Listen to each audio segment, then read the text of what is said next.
What's the most ridiculous policy your employer ever enacted or tried to enact?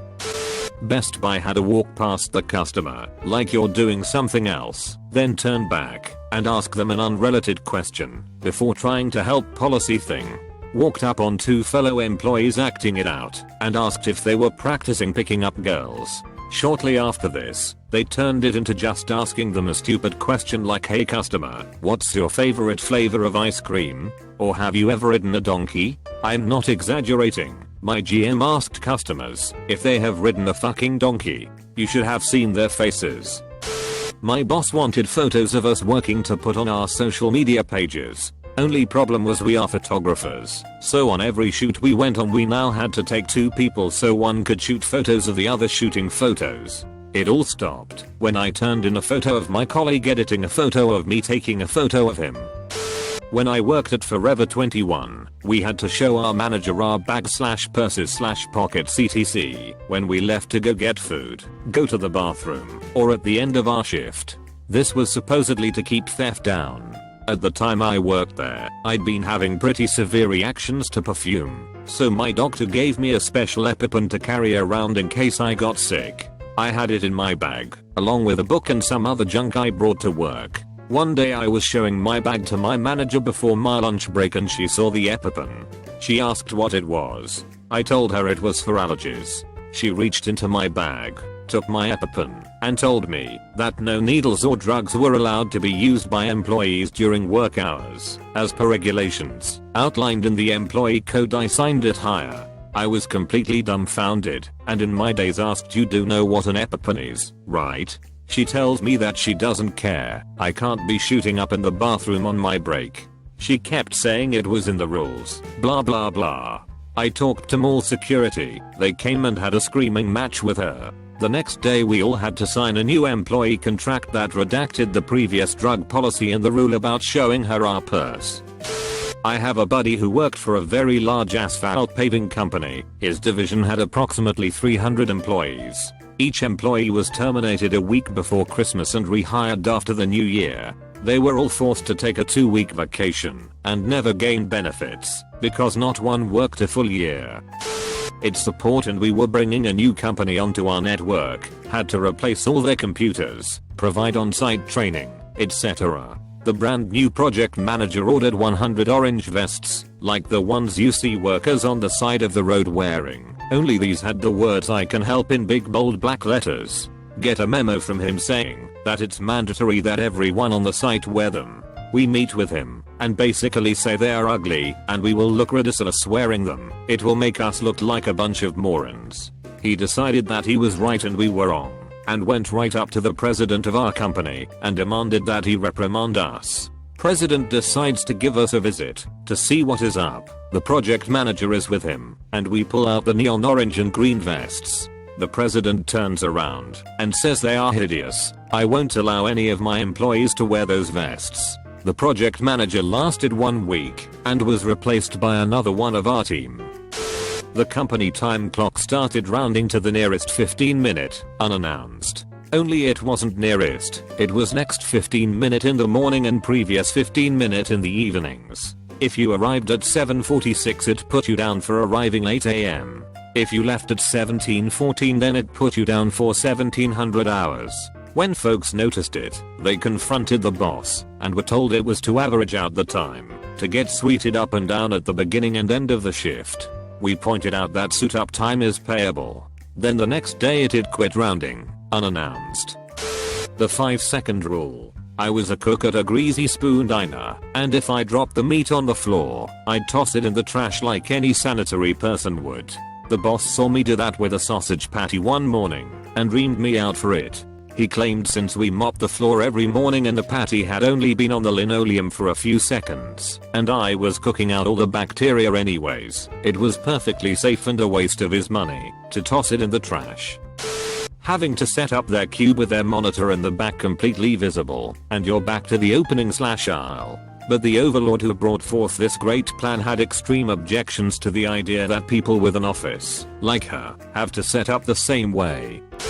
Work in a pretty small time cafe, pretty much a family business aside from me, and the chef and my buddy, and my boss goes on holiday to get married. First day after the person in charge, her sister plus dating my buddy, gathers everyone and says, if we are not 10 minutes early we don't get a break throughout our shift. Never stuck. Seems like an attempt to show power. A bunch of positions were consolidated. I was one of the few that got to keep my job plus take on the responsibilities of a few others. As a favor the boss switched us all from hourly to salaried workers and told us we would get paid for 40 hours of work, no matter how much or how little we worked, so long as we came into the office every day. A bullshit way of denying us overtime pay. Pretty much everyone in the same boat as me just stopped working on Fridays at noon. Within 6 months, we all found other jobs elsewhere. Worked at a discount clothing store, and my managers all demanded a coworker who was 8 months pregnant cover the fitting room. On her feet. With no place to sit or any water, because no drinks allowed on the sales floor. Guys. There was definitely more than enough associates there who could've also done it, and offered to, but nope. It had been too long, since she'd done a fitting room shift. Might get rusty at standing in one place, and saying have a nice day to people, I guess. Policy. She was too afraid to comment back at them, because they'd threatened to terminate her after the pregnancy before, but she'd been having a couple health concerns, and was more concerned about baby, so she wanted the money more. It was tough to watch. Me and a coworker ended up forcing her into a seat anyway, and as we were telling her that we'd take the blame for it, and tell them we forced her to sit, a customer walked by and overheard us. This woman was apparently a mother of 4, and when we kind of evasively but honestly answered what was going on, she stormed up to managers and told them they were crooked and slimy for doing that to a scared young pregnant girl. Was pretty awesome to see them all embarrassed like that in front of other customers, and pregnant coworker ended up getting a chair, and after baby was born healthy managed to get a much nicer job somewhere else. So happy ending. Not nearly as horrifying, but we also had a very strictly enforced policy where we had to always comment/say something positive about the customer's purchase. Every time. Even if it was just an old woman buying a pair of plain socks or someone buying lingerie, I was expected to start up some kind of conversation specific to the item of clothing. Managers would come up behind you sometimes and silently observe for like 10 to 20 minutes to see if we were doing it. I got written up a couple times because I absolutely refused to start up stupid conversations. If someone was just buying like a pair of panties or something, people already have enough anxiety about checking out. One needs the person ringing them up to start making dumbass comments about how cute the bows on their panties are or whatever, and certainly not in front of other customers. Worked for a website. Corporate installed new web filters. Didn't want us wasting time on the internet while at work. They actually blocked our own website. Granted, it was a huge company that owned many properties, and we were a very small part of it. But still, there were a couple of days where we literally couldn't get anything done because we couldn't access our own website. Not really a policy, but when I was in high school I worked at the shitty local movie theater. Sometimes when the dumpster was full they would get us to jump on it to try and compress the garbage. It was kinda fun, so we usually went along with it. One day seemingly randomly I decided nah I don't feel like it. So I told the assistant manager working that day that it was too dangerous and I refused to do it. He got pissed off and wrote me up. The next shift I worked the head manager told me if he had been around he would have sent me home on the spot. So then I decided to call Ministry of Labor, and the next day the head manager told me I would have never have asked you to jump on the garbage and I don't think anyone was ever asked to do it again. Well, at least until I was fired maybe a year later for being late for a shift. I used to work for a popular UK Italian chain restaurant. 6 months into working there our manager went on some corporate conference and came back with this idea that all waiting staff should abandon notebooks. Apparently, writing down someone's order stopped personal interaction with customers, who responded better to people committing their order to memory. The near trick they came up with to remember orders was to parrot everything the customer said back to them, word for word. Not only that, but it was felt that standing by a seated table made it seem that the staff were superior to the customers, so instead we had to squat next to tables. Literally, squat down to eye level. I tried it once, and the couple I was serving looked so alarmed. that I refused to do it again. I had one where women had to wear hose unless their legs were tan. This one isn't horrible, and I understand the reasoning, but even my doctor thought it was dumb. Only 50% of your sick time can be unscheduled, i.e., calling in and saying you can't make it because you have food poisoning. This means that I had a coworker that had over 700 hours of sick time accrued because she was lucky enough to never get cancer or something where you know in advance that you will be at the doctor all day.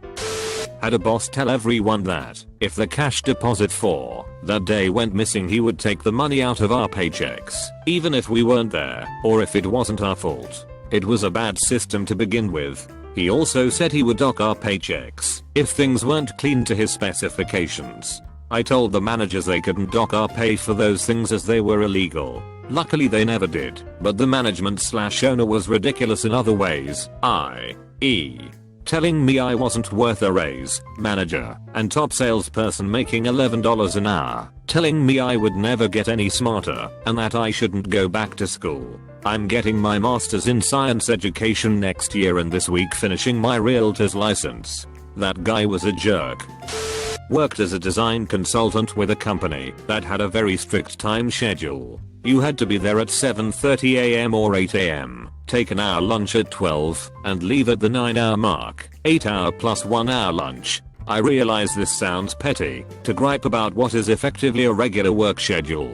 However, we were an office environment that didn't talk to customers and only had to meet a deadline for projects. There was just no need for this sort of strict assembly line type of schedule. Their late arrival penalty was the worst too. If you showed up at 7:35 because traffic was just that little bit heavier than normal, congratulations, your new start time was 8 am.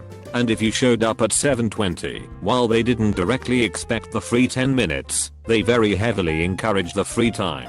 Everywhere else I have worked in my 10+YR career has been far more relaxed. Be there during core hours, 6-hour window from like 8 to 3, do your 8 hours of work, leave when you're done. There was just no need for that strict of a schedule there. 9:30 am hours announced by group email that the company would be reducing their contributions to existing employee pensions. 9:45 am hours announced by group email that they didn't mean what they'd written in the previous email and the reduced pension contributions would only apply to future employees. The second email may have been prompted by a polite email back pointing out the statutory regulations surrounding pension contributions in the UK. I worked in mental health facility. There was manager that tried to make people voluntarily give up their lunch hour to bring their lunch from home and sit in the break room and listen to him lecture about counseling practices. I was the only employee who refused, and I told upper management that I would go 2 hours if they tried to force me. Of course I had a target on my back from that point on, but I already had my exit plan ready anyway. Soon after I left, the manager was fired because he did some other things that people complained to both ours and the legal department about.